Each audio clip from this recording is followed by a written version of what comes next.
living a more meaningful life and happiness, it really isn't about the big stuff. It's about the little things you can do every single day. I'm talking pillars to a meaningful, healthy, and fulfilling life. So today, you're going to meet the world's leading expert on breathing. And there's one change that will help you breathe correctly. And then we're going to move on to walking. Are you walking correctly? Are you walking enough? Probably not. And then we are going to move on to the third pillar, which is sleep. And she is going to help you get a better night's sleep starting tonight. If you can nail breathing, walking, and sleeping, something you don't even think about, you got 80% of your life nailed. And today they're here to teach you the one change in each of these three pillars that you need to make to do it better. Hey, it's your buddy Mel. And I just want to say thank you. Thank you for being here with me. I just love the time that we get to spend together. And I also want to acknowledge you for taking the time and choosing to listen to something that could help you create a more meaningful life. Like, that's super cool. So yay you. And if you're a new listener, I want to welcome you to the Mel Robbins Podcast family. And today is a great day because I'm going to boil down almost 200 episodes that we've done into three pillars that really improve your health. And one of the greatest things about modern life, I mean, can we just call it as it is that there's just so much information out there. I mean, you can literally Google any topic and get billions of search results. But isn't that also the hardest thing about modern life? That there's just so much information? I don't know about you, but I get overwhelmed really easily. And I find particularly when it comes to prioritizing your own health, for example, how do you distill it all down, especially when there's so much information? So today, that's what I'm going to do. I'm going to really try to distill down the extraordinary amount of research and information that there is out there about health. And so first thing is that we have learned over and over and over again on this podcast from world-renowned experts that maintaining healthy connections with friends and family is one of the most important things that you can do. And since we've talked about that recently, I want to just shove that to the side for a minute. And I want to ask you to get selfish. Let's just forget about everybody else, okay? I want you to pretend that you're looking in the mirror and you're having one of those moments where you're looking in the mirror, you're staring back at yourself, and you're like, all right, we got to pull it together. What are the top three things that you would focus on?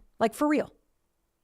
Where do you start when it comes to being healthier and taking care of yourself? I mean, should you go gluten-free? Is it weight training? Do you need that infrared face mask thing that you see all over the internet? Should you be taking supplements?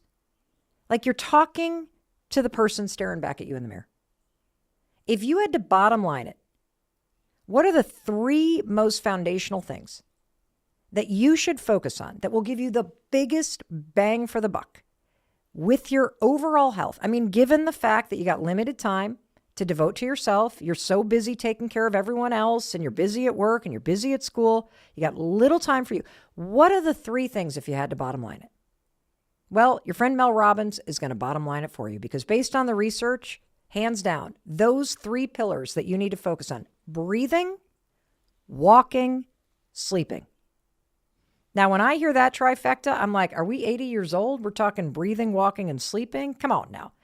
The fact is, though, that breathing, walking, and sleeping, based on the research, they are the pillars, the foundation of your overall health. And I have handpicked I'm talking capital THE, world-renowned experts in each one of these three topics. This is all they research. This is all they talk about. This is all that they write books on.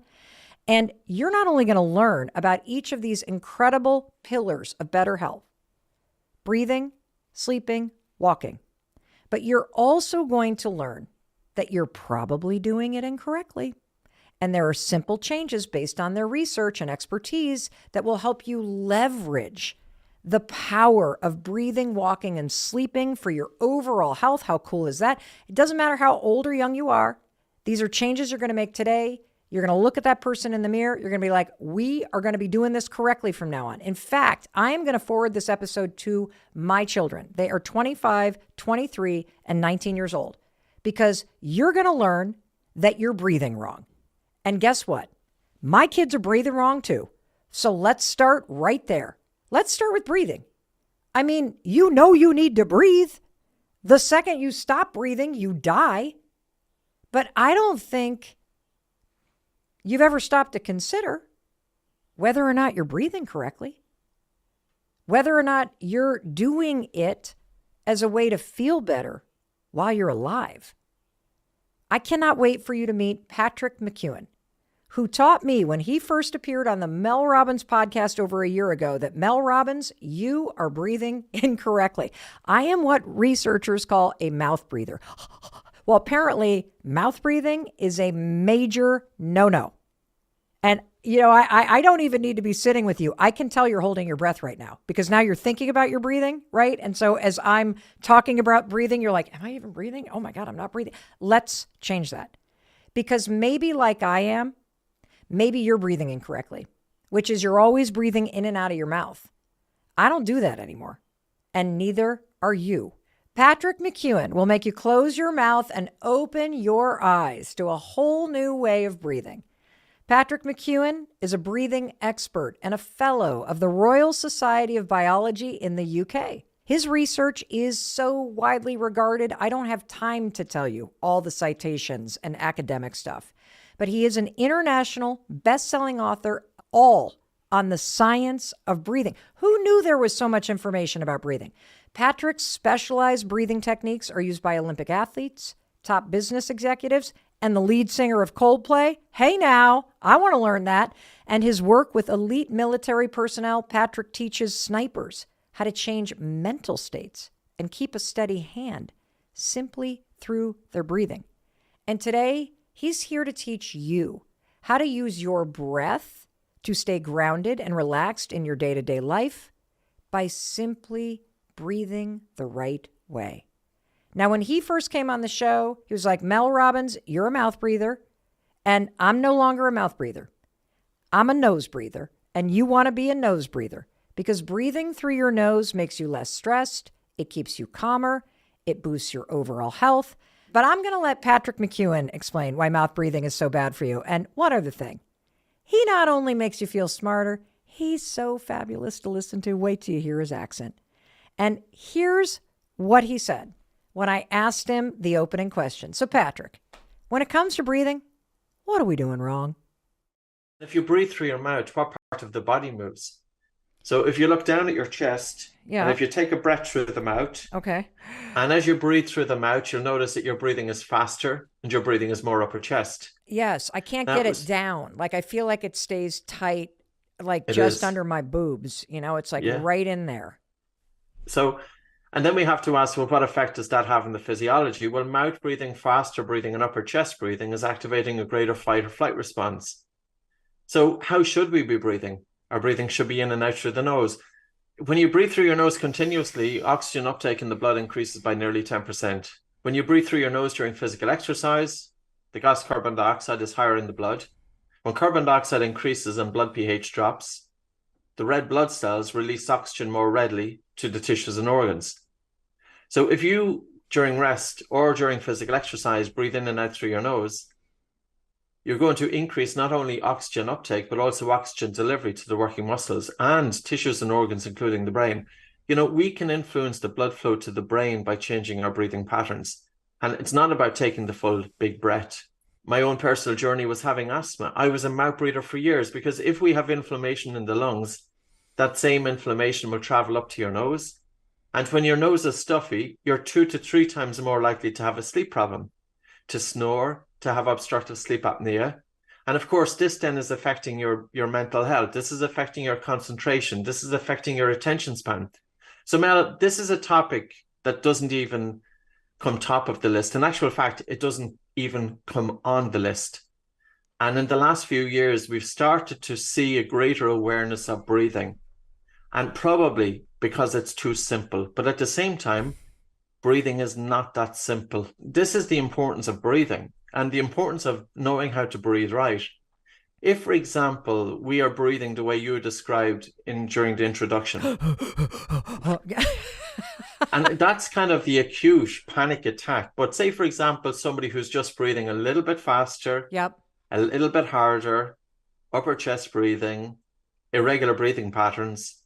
And that's present in a minimum of 10% of the general population, but up to 75% of the anxiety and panic disorder population. So Wow. 75% of the population with anxiety and panic disorder have dysfunctional breathing. It's not just that stress levels change our breathing. Of course, when we are stressed, our breathing changes, but our everyday breathing is feeding into our stress levels. Who doesn't want to be more resilient? And the other thing about stress is when we have a lot of mind activity, it's impossible to do mindfulness. We have to be we have to think of this ourselves. The next time that we're having a really bad day, and there's a lot of thoughts going through our minds, and I don't suffer from anxiety, but of course, things happen. That's the way it is as human beings. I can change my breathing patterns without having to be so aware of my breath to help to bring the body and mind into balance. And that's the thing about breathing. So coming back to oxygen delivery and blood flow, if, for example, even getting to the working muscles, if there's insufficient oxygen getting to the working muscles, well, we're more prone to fatigue. In terms of the brain I spoke about. So, like, we have 50,000 miles of blood vessels throughout the human body, and our breathing is influencing how dilated or not are they. And people with poorer breathing are more likely to have cold hands and cold feet. It's not just the blood circulation in the hands and feet that's the problem, it's throughout the body. I feel like I might be your test case here because now I'm thinking, well, I wear socks to bed because when I touch my husband with my feet, he's like, you're so cold. Okay, can we just take a minute and appreciate his voice? I mean, I could listen to the man all day long. He's got such a smooth, beautiful accent. There are times when I realize I'm not breathing because I'm just focusing on his voice.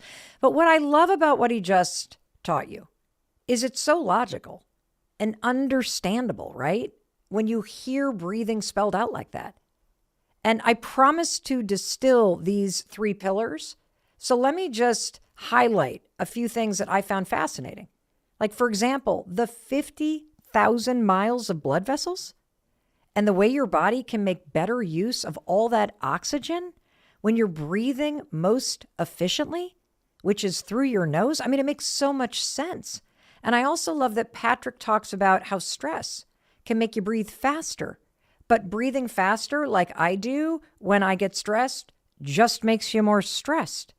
And that is a cycle, right? Like now it makes sense because you understand it. I want to break that cycle. Like, why on earth, when I get stressed, do I want to just default into a dumb way of breathing when I can use what he just taught us based on the research to lower my stress simply through my breathing? But I couldn't just let him give you the science and not the solution. So I asked Patrick to take you from breathing in a dysfunctional way to breathing in a more functional way, to make breathing a pillar for better health. And so here he is. He's going to give you very quick and effective breathing exercises that you're going to do right now.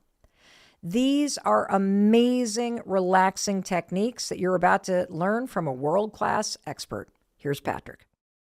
So the first exercise, Mel, that I would like you to do when the mind is racing and you're not feeling informed of focusing on your breathing, simply hold your breath in an exhalation.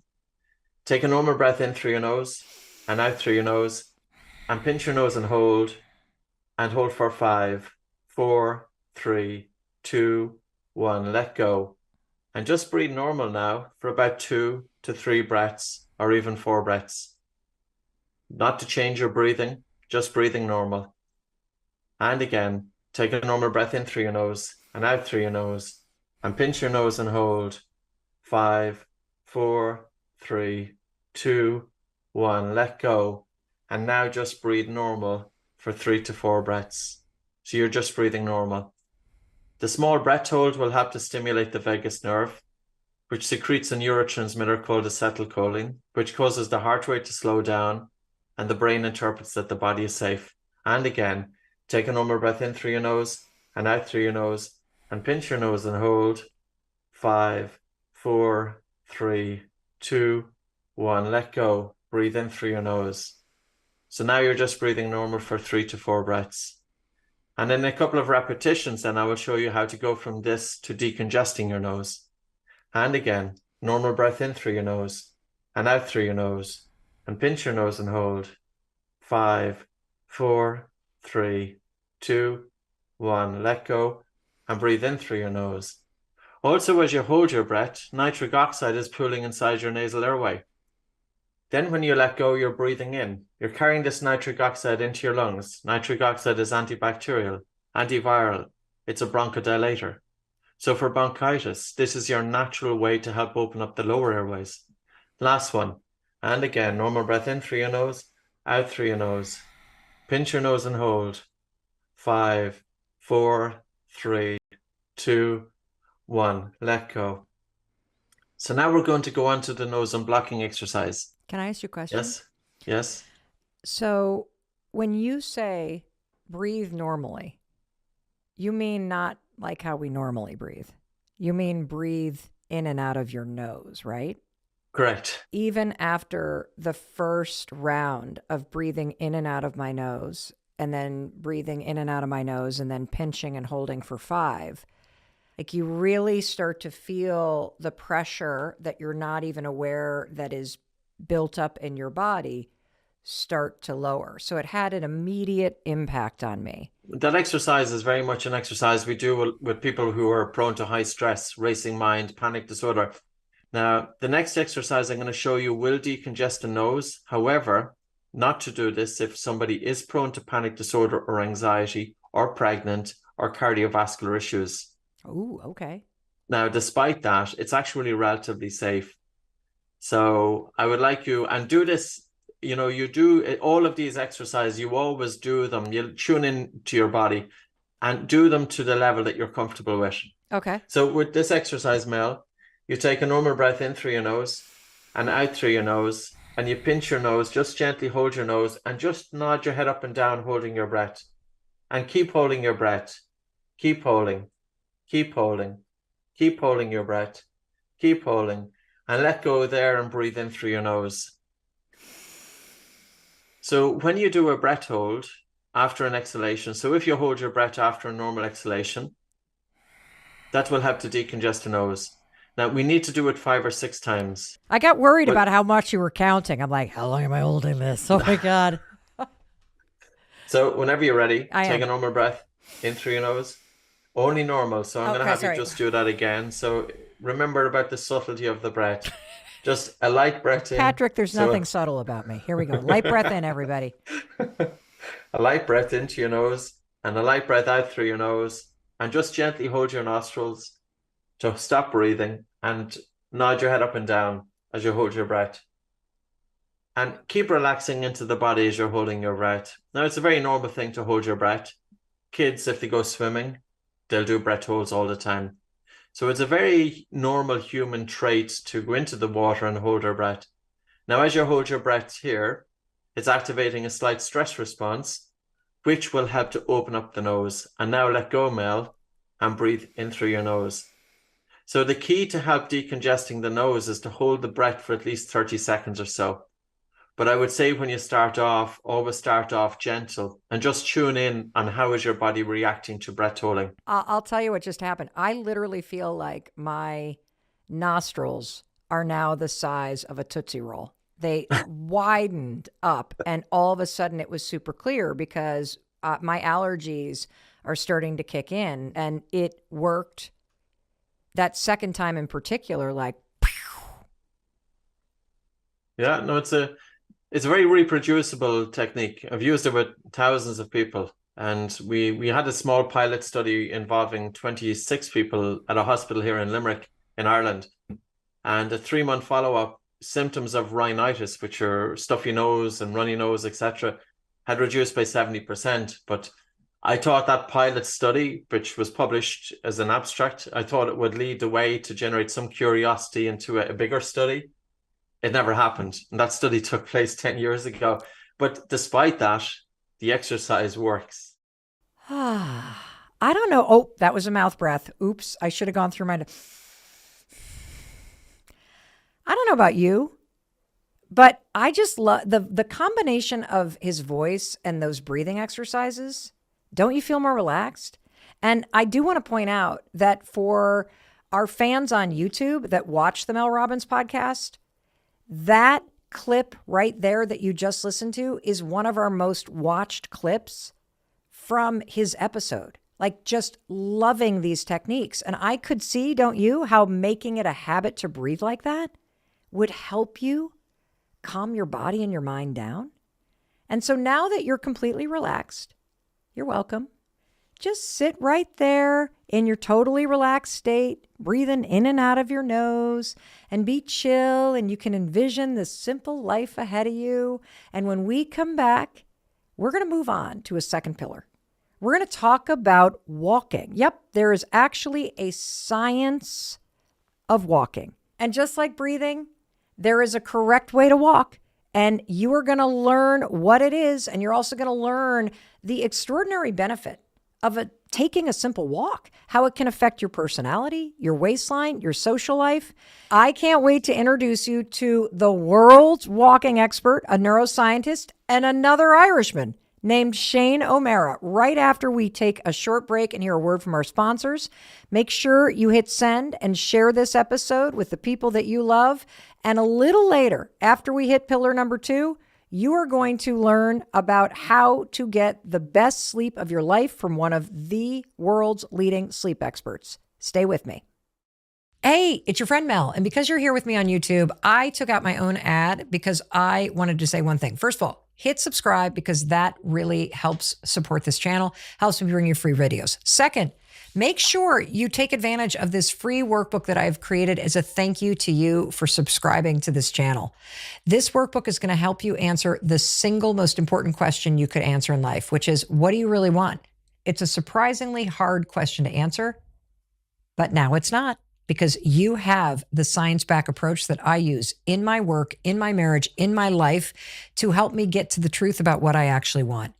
This workbook uses science. It is free to you. You can get your hands on this puppy in just a minute. Click the link below, and it is yours as my thank you for being here and supporting this channel. Again, this is going to help you answer the question, what do you want? Because if you can't answer that question, there's no way you're going to get it. So use science and let me support you in answering the question and gaining the clarity and the courage that you need to figure out what your next move is. Alrighty, take advantage of this. melrobbins.com/what. Hit subscribe, and let's get back to the video. Mwah. Welcome back. I'm Mel Robbins. I am so glad that you're here with me today. I just love this topic of the 3 pillars for better health. We've already covered pillar number 1. Next up, we're attacking pillar number 2 for better health with Dr. Shane O'Mara. We're going to talk about walking. Dr. O'Mara is a neuroscientist and a professor of experimental brain research at Trinity College in Dublin. He's also the director of the Trinity College Institute of Neuroscience and a member of the academic staff of the School of Psychology. Now, he wrote the best-selling book, In Praise of Walking. And Dr. O'Mara is going to get you off your rear end and out the door and walking, because the research, it is so compelling. I mean, this is what Dr. O'Mara said when I asked him, what's happening in our brains and in our bodies when we're taking a simple walk? The bottom line is very, very simple, that people who spend increasing periods of time being sedentary as they move along in life. It's not a question of getting older. This can be a midlife, they tend to show changes in their personality, which are, for want of a better phrase, tending them towards being more asocial, being less open to experience, and probably experiencing more by way of negative emotion compared to people who get up and get out and get moving. The other study that I'm thinking of is one that was conducted just a couple of years ago in older people, people in their late 60s and early 70s. And that study, again, a beautiful US study conducted in the Chicago area, showed very clearly that if you are inactive, there are negative changes in the brain compared to people who are active. And the changes that are positive in the brain from activity arise from getting up and moving and getting out and going for a good walk. So the intervention is a very simple intervention. It's to go for a walk 3 times a week for a couple of miles, along with a walking partner and a physiotherapist. And what you see in the group that are active is brain changes that are really remarkable. You get an increase in the volume of certain brain regions that are concerned with memory, and you also get changes in the effectiveness, for want of a better phrase, of the memory that's supported by those brain regions. Whereas the people who are sitting at home, not active, they're showing a greater decline than they need to do, or than if they had been active over that period of time. So the key point here to really drag out is that being active positively supports good things about your personality, but it also reaches across to cognitive function. It supports positive things about memory function, and it helps you resist the trajectory of decline that you would have if you just are sitting on your couch doing the Homer Simpson, eating a bag of potato chips and watching telly. I think that most of us underestimate what's actually happening in our bodies and in our minds when we're walking. And so let's break it down. What happens in the brain when you go for a walk? Yeah, so I think there's a couple of things to think about here, and it really depends on the level of analysis that you want to start at. So let's make it kind of very simple. So I'm sitting here at home and I want to go to the shop. So the first thing that you have to do is form the intention that you're going to go and get up and do something. Yes. That could be because somebody's bleeped you or phoned you or whatever to say to come and meet them at the shop, or you realize you need to go and pick up a pint of milk or whatever it happens to be. So what does that do? Well, the first thing is you have to stand up, you have to get up, you have to engage in preparatory movement in order to walk. That's a challenge for your brain. Sitting or lying down in a chair or being recumbent in a chair is not a challenge. Standing up, maintaining balance, and then having directed coherent motion in the direction that you want to go is also a challenge to your brain. So the key point here is that movement, and the movement in this case we're talking about, of course, is walking, acts as a positive spur to the brain, and rhythms that would be quiescent in the brain are suddenly alive. They become very apparent. So in order to get to the shop, you have to orient your body in the correct direction. You have to create a cognitive map of the environment that you're in. These are all subtle, small challenges, but the brain benefits from these. And then let's say you are actually going to the shop and it happens to be up a hill, for the sake of this point. Well, then there are other challenges happening as well. So you have to calibrate your walking speed so that you're at a speed that's comfortable for you. That means you have to step up your heart rate a little. You have to increase your breathing a little. Your musculature has to respond to all of those things. So you've got a whole load of top-down signals from the brain acting as a challenge to the body to get it moving. And then you get to the shop, you do what you got to do, and then you walk home again. You might have to carry something. So that's actually a good challenge for you as well. I certainly don't think about any of those things when should you? Need to get... Well, but what is that? You said that the act of pushing yourself off the couch, standing up, triggering your mind to activate from the top down the mechanical patterns that allow you to walk, the cognitive patterns of surveying where you are and how you're going to get to a certain place, that all these things benefit the brain. How do they benefit the brain? Probably the best way to think about this is that movement is medicine, is the lovely phrase that's going around at the moment. So think of an example. Let's imagine you own a bicycle and you get this lovely new bike from the shop, and you put it in your garage and you leave it there for a year and you don't do anything with it. What condition is it going to be in? The chain is going to be all silted up. The tires have probably deflated. The brakes aren't going to be especially responsive. All of those kinds of things will have gone wrong with it. And the same is true for your body. Your body needs to work optimally, repeated challenge. Your brain needs this as well. This is why when you for example, if you're walking for the sake of your heart, you need to step it up so that speaking is hard for you, so that there's a sufficient challenge being presented to you.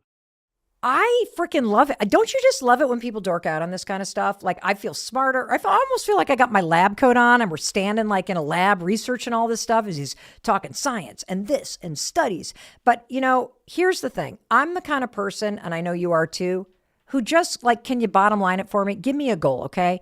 If you just tell me, hey, Mel, you need to walk more because it's good for you, I'm going to be like, okay. And I need to be told, how much do I need to walk? Like, bottom line this for me so that as I'm looking in the mirror in the morning and I'm like, okay, girl, you got to really nail this today. I know exactly what to do. You know why you need to do it, but now you know what to do. So I asked Dr. O'Mara, what should your daily walking goal be? And here's what he said. So there's good news and bad news here. Okay.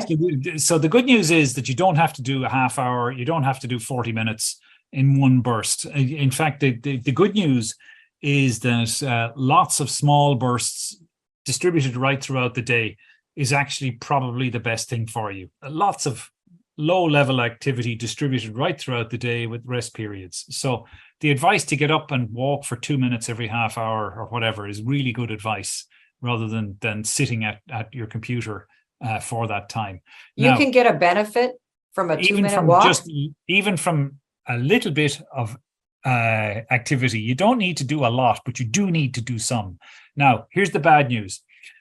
Most humans in Western societies are not moving at all, are not moving very much. So we know this from mobile phone, smartphone data, of which you can grab the levels of activity that people engage in.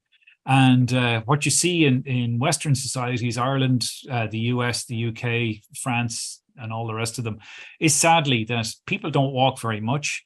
The average adult in the US, for example, walks at about 4,000 steps a day. Now, a child learning to walk does about 1,200 steps per hour. Whoa. So there's a huge difference. As I said, most people don't walk very much. So my advice is always walk about 5,000 steps per day more than you're doing. And that gets you, for most people, very close to that magic 10,000 steps, which is... Where did that come from? It's a made up. No, it's made up. There are all sorts of apocryphal tales about where it came from. One is which one is your favorite? I think the one that I like the best is that it's a mistranslation from a Japanese activity company in the 60s. I don't know if it's true or not.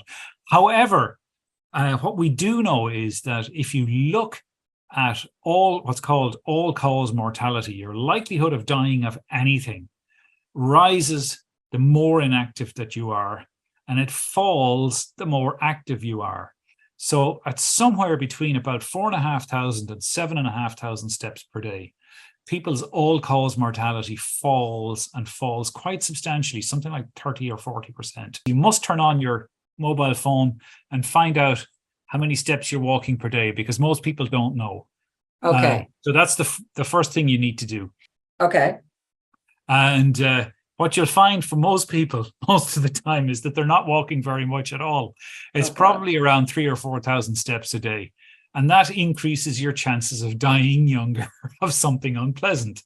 I got 2,800 steps right now. So, yeah. So you need to add 5,000 steps to that. Okay. How big of a distance is that? I guess it's about 5 kilometers or 4.5 kilometers. That's a lot. So I have to walk 2 miles a day, 2.5 miles a day, you're saying? Yeah, to my mind, it's not much at all. But I can boast because I did 9,785 steps today. And Shane with the flex, everybody. He's holding up his phone. Well, you are the walking guy. I would hope you walk every day. Oh, yeah. Yeah. Okay, so you got to track. You got to do 5,000 more. Okay. Nobody knows how many steps they took last Tuesday week. Do you? Do I? No, of course I don't. Well, you should, because you're telling us to track. No, of course not. I don't have a brain that's designed to remember the number of steps that I take every day. That's why we offload this to a pocket computer. And what again? Just to look at what we know about people in non-mechanized societies, because we can learn lots from them. So there are tribal societies in Africa, the Hadza, for example, who live traditional lifestyles, and they walk a lot, they walk everywhere. And these people don't have metabolic diseases on average. They don't have diabetes. They don't have lots of body fat. They tend to have very, very healthy hearts. And what you see is they're walking somewhere in the range, depending on whether they're male or female, between 10 and 20,000 steps per day on average. So the benefits are there in terms of health, in terms of heart health and all of the other things. But you actually got to put in the miles, unfortunately. And this is why I say doing doing a little often is really the key, rather than trying to get one single burst of activity in and hope that will zero out all the bad things that you've been doing during the day. All right. So Dr. O'Mara is asking for 5,000 more steps than what you're doing today. You and I can do this. Like, I know it sounds like a lot, but can we just stop and really just hover here on the benefits of walking? I mean, it's kind of astounding. And I think that's why we're not walking more. That we just kind of brush off a simple walk. Like, what good is it really going to do? Turns out it does extraordinary things for you. Here's the thing. You're not only doing it for the health benefits, you're getting out the door and moving your body and walking for the social, mental, and long-term benefits. And here's one thing that I know. Everyone in my life who makes a habit of walking looks and acts at least 10 years younger than their real age. For those of you that love my mother-in-law, who's been on the podcast a couple times, Judy Robbins, you all obsess over the fact that at 86, she walks no less than 5 miles a day. My parents, Bob and Marcia, 75 and 80, they walk every single morning, and all three of them look 10 years younger than their real age, and they act it too. And so Dr. O'Mara is right. It is the anti-aging secret. Forget that red infrared thing on your face. Get your rear end out the door and take a walk. I don't care how young you are. We got a lot of high schoolers and 20-year-olds that listen to this podcast, thanks to the parents and aunts and uncles and older brothers and sisters that keep forwarding it to them. Movement is medicine.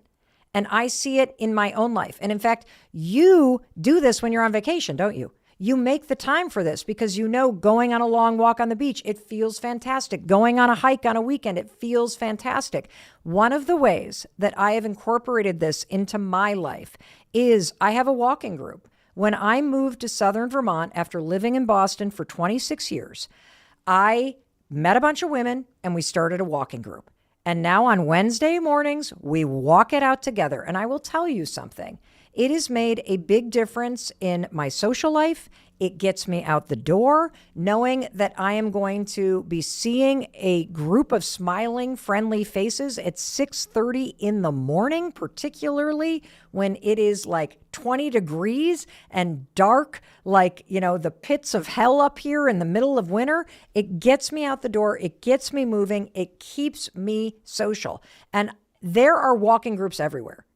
And for those of you that are single, forget the freaking dating apps. Why don't you join a walking group, for crying out loud? Meet people, socialize, get offline. And one other way that you can make this more fun with where you live is walk a different route than you normally walk. My husband, Chris, actually is so good about this. There's so many things that he's so good at. If I didn't love him so much, I would probably hate him or be envious of him. But he's always trying a different route. Like one day he's walking the loop behind the house. The next day he's walking this thing called the whatever trail that I'd never even heard of. I'd lived here for 2 years. The next thing you know, he's walking the pond behind the school. The next thing you know, he's found this other trail. Then he's walking the golf course that he doesn't even belong to. I mean, I thought that was trespassing, but apparently it's a walking thing. So anyway, I got to get back on track here. I digress.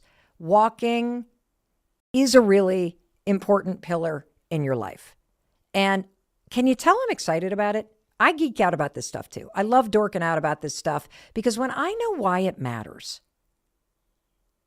if I'm looking in the mirror at myself and I know why it matters, on those mornings where I just don't want to, I can literally look at myself and be like, come on, woman, you know this matters. Get your rear end out the door and go do it. All right. One of the things that has changed my life for the better was when I started to learn that you can be a better sleeper. You can. You can learn to be a better sleeper. And one of the things that has helped me become a better sleeper is learning about the circadian rhythm in your body. I mean, this is game-changing stuff to realize that there's actually programming in your body that you can tap into that will help you understand how to get a better night's sleep. And it turns out your circadian rhythm is the key to everything. And it also is not only impacting your ability to sleep better, but it has a huge impact on your overall health and wellness. Circadian rhythm affects your sleep, your hormones, your mood, your mental health, your metabolism, and your weight. And you're also going to learn that circadian rhythm impacts how well your brain functions. So if you're dealing with some brain fog or trouble sleeping, or your hormones are out of whack, or you're doing everything you're supposed to be doing in terms of eating and exercising, but the weight's not coming off, listen up. Dr. Gina Poe is in the house. She's a neuroscientist at UCLA. She's been studying the science of sleep and circadian rhythm 30 years. That's 3 freaking decades. And here's how we're going to attack the topic of sleep. First, we got to talk about circadian rhythm. I mean, a little bit later, you're going to get her 2 power tips for great sleep starting tonight.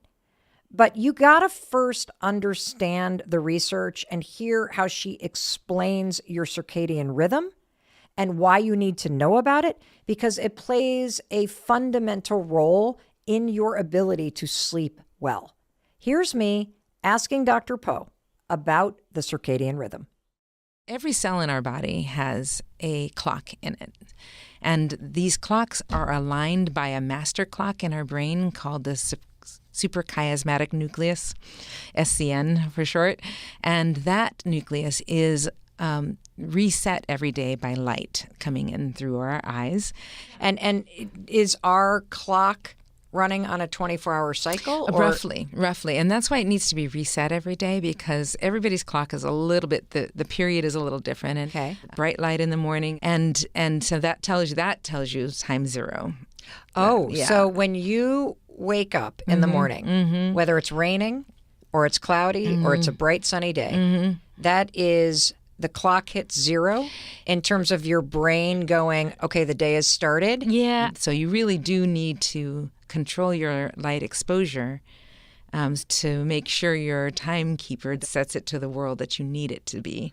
So if you were to use this research around circadian rhythms to improve your sleep, how would I go about figuring out what's the first thing I need to do in the morning to reset my clock to, now to start training myself to get a better night's sleep? Yeah, if you want to reset your clock so that you're up, say, at 6 in the morning or whenever the sun comes up, get outside and expose yourself to that sun. Eat your breakfast and then do the same with lunch and do the same with dinner. Don't expose yourself to bright light at night, especially blue light. If you expose yourself to a lot of the strong blue light at night, then your circadian system will say, wait a minute, is it morning time? I guess it's morning time, and we'll shift you forward. Did everybody hear that? So there are some very free and specific steps there, which is get some bright light exposure, and I take it even a cloudy or rainy day is going to suffice. So much brighter than indoor light. Okay, even and how long should we be standing on our porches or sticking our heads out the window? It doesn't even take that long. 20 minutes is plenty of time to give your clock. And if you can be exercising during that time, all the better. So get out and walk. If I can only get out for 2 minutes, would it make a difference? 2 minutes make a difference. Yeah, it makes a difference. Okay. Yeah. And then you also heard, everybody, that based on the exact same research and principles, staring at your phone, your computer screen, your television for like in the evening is a big no-no unless you've got the blue light blockers, right? Yep. Because it is signaling to your brain that it's like not time to go to bed. Right.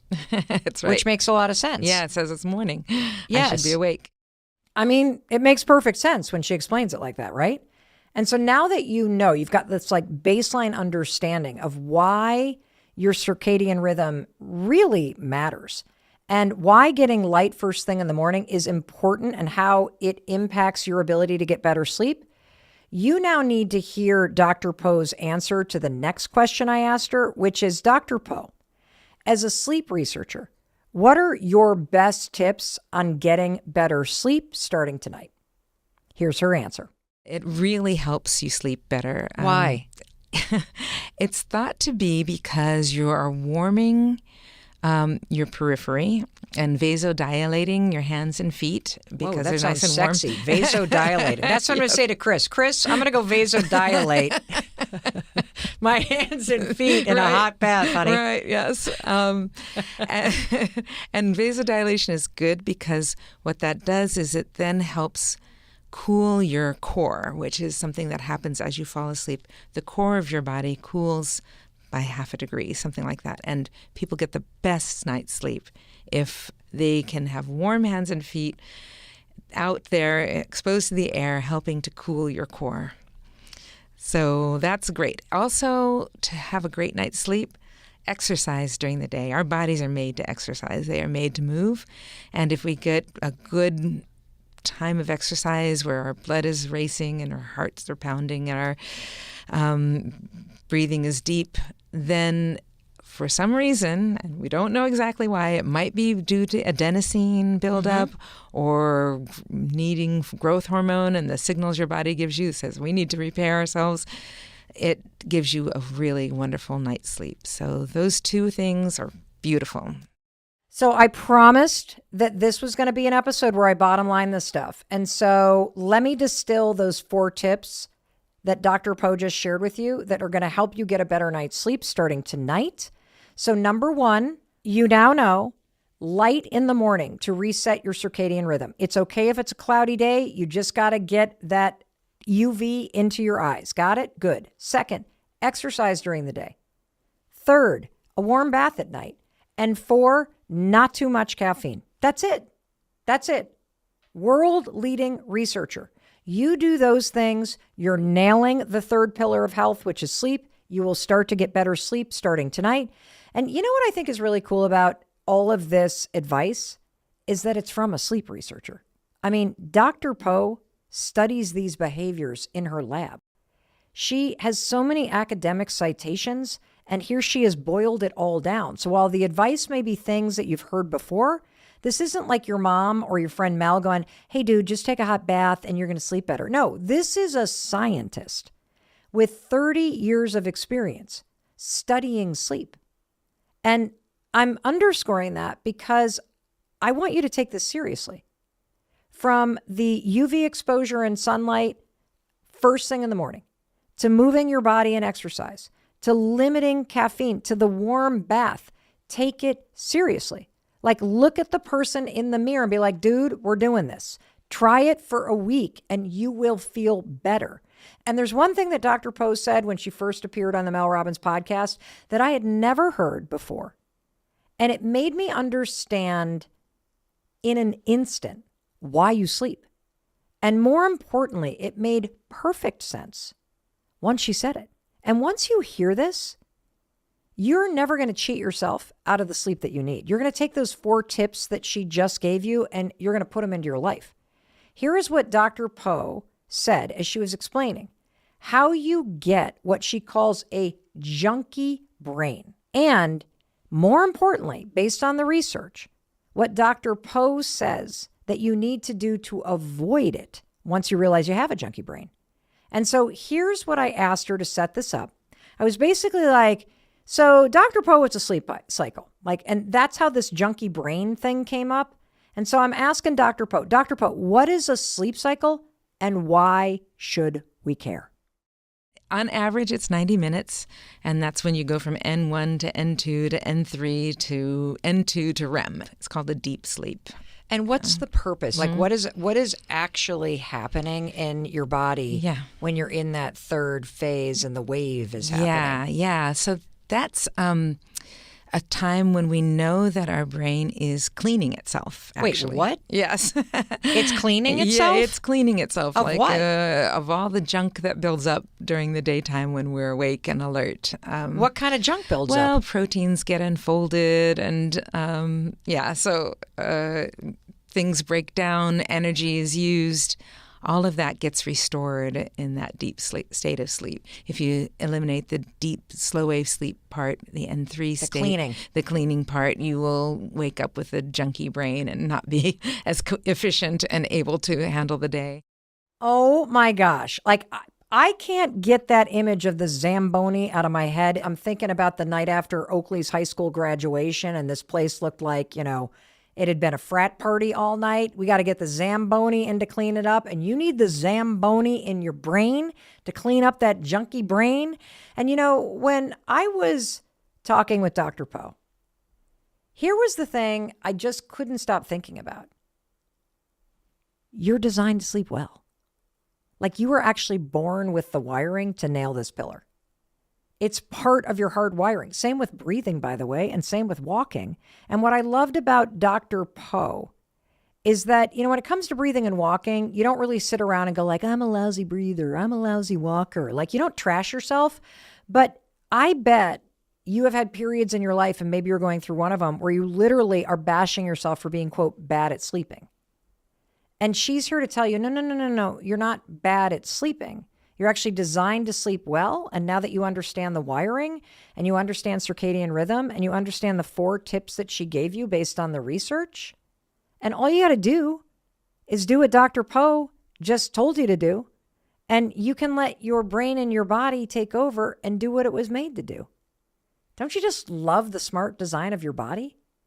I mean, it's so simple when you hear the world's leading expert explain it like that. Just like every single thing that you are learning as we've distilled down these 3 pillars.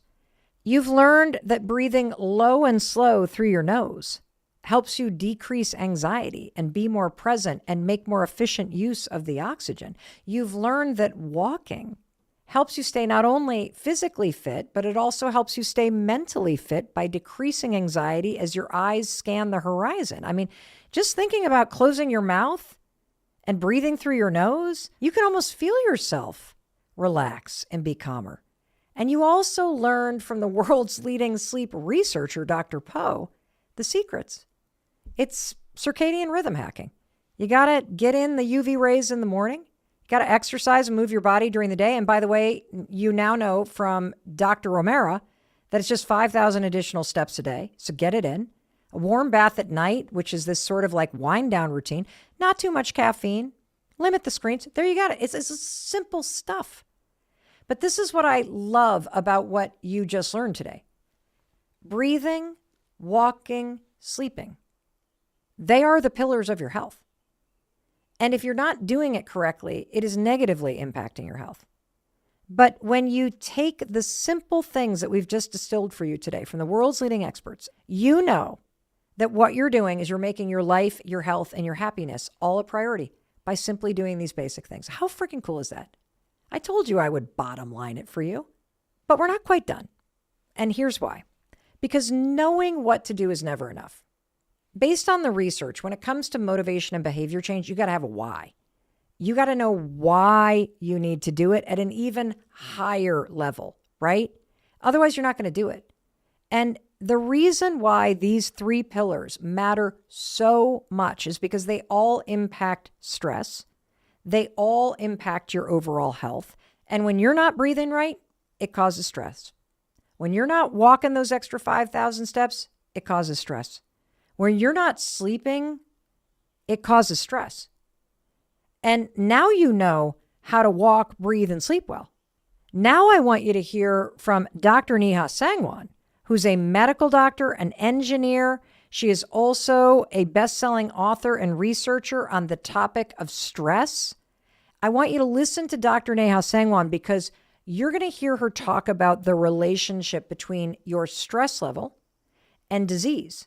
And now that you know that you can lower your stress by simply breathing through your nose and getting 5,000 extra steps and really prioritizing your sleep, you can boost your overall health and fight disease and live a long and happier life by simply paying attention to these pillars. And honestly, what Dr. Sangwan said when she appeared on the Mel Robbins podcast earlier in the year about stress, it blew my mind.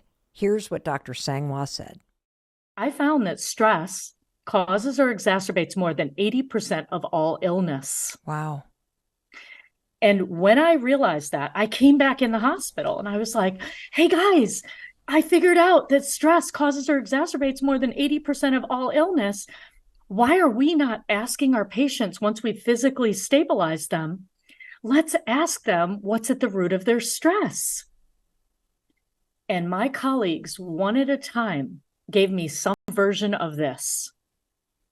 Neha, just like you wouldn't order a test or a diagnostic that you didn't know what to do with the result, nor should you ask a question that you don't know what to do with the answer.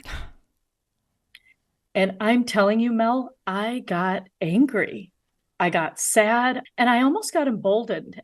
Right. And then we give them some cocktail of medications, antidepressant, anti-anxiety, or sleep medication to help their physiology get back in sync. Now, these things are good to do when somebody is about to fall over the edge of burnout or stress or overwhelm or whatever it is. They're helpful.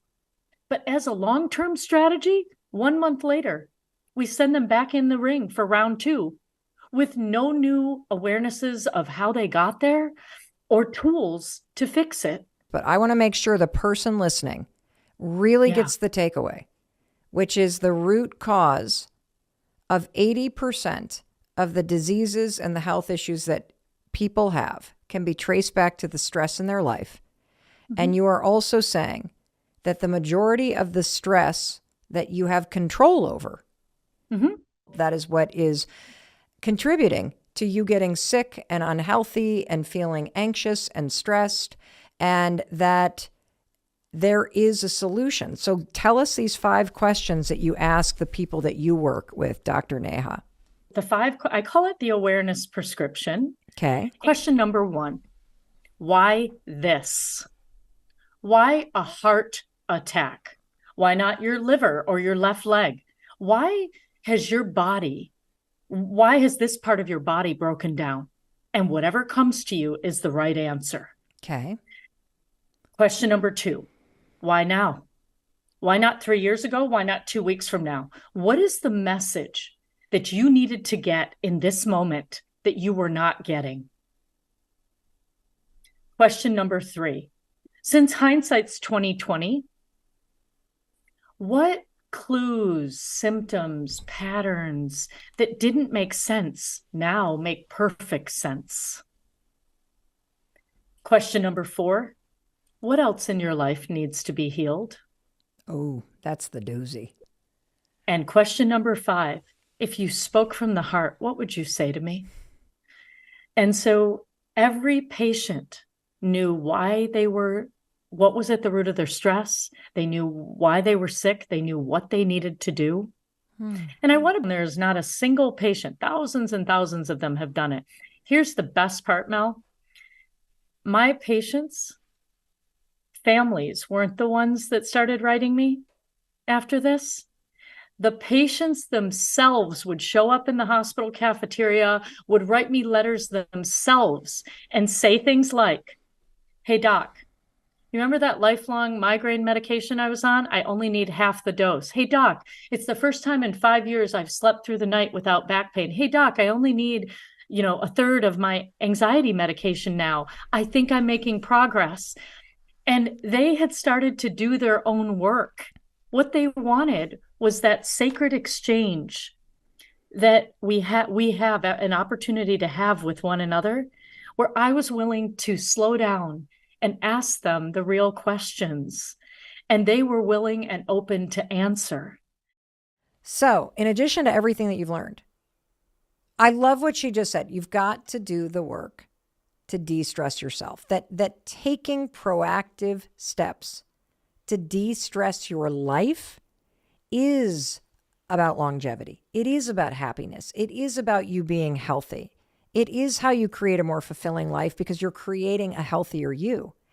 And that gives you yet another reason, a bigger reason to really pay attention to these 3 pillars that we have talked about. Because the work that Dr. Sangwan was referring to is about these 3 pillars and these simple hacks and changes. Because if you flip the sentence into the positive, and we don't go, okay, 80% of diseases, root cause is stress. you can feel 80% better if you lower your stress.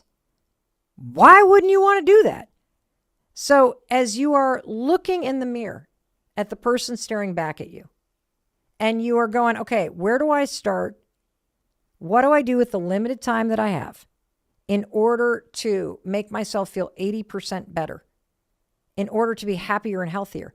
You now know the 3 pillars. This is exactly where you start. Number 1, you're going to start with breathing. You're going to go low and slow through your nose. Patrick McCowan, he taught that to you. You now know how to do it. And you can also, by the way, come back to that breathing exercise that he did anytime you're stressed out. So the pillar number 1 is breathing through your nose, not your mouth. Pillar number 2, want to feel 80% better? Get your steps in. Add 5,000 steps to whatever you're currently doing. It'll calm your mind. It makes life move at a slower pace. It has so many health benefits. We don't have time to go through them all, but you get it. Now do it. And finally, you want to feel 80% better, prioritize your sleep. Dr. Gina Poe, get the junk out of your brain. Get the device out of your hand. Get your butt into a warm bath. Get yourself outside to see that sunlight. Hack the circadian rhythm and make sleep a priority, and it will change your life. And one more thing, in case no one else tells you today, I want to say thank you. Thank you for spending time with me today. I love you. I believe in you. And I believe in your ability to create a better life. And I'm so confident about these things because we just distilled world-renowned research into 3 simple habits that you can start to practice today that will make you feel 80% better. Now just go do it. Because you're watching on YouTube, you know the drill. Go do it. I want to thank you for being here. I'm also going to say, if you love this, please subscribe. My goal is to make sure that 50% of the people that are watching videos on this channel are subscribers. It's free.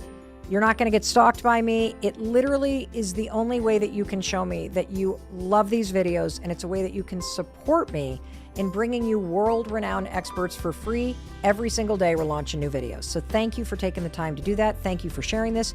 And, I mentioned at the top of our time together that one of the things that we've learned on the Mel Robbins podcast is the importance, the critical nature of relationships in your life for better health. Since we didn't cover it in this episode, I want to recommend that you watch this video next.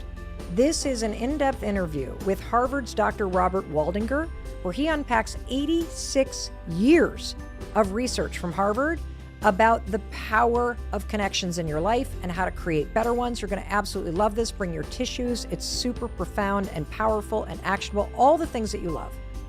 All right, go check it out. Thanks for subscribing, and I'll see you soon.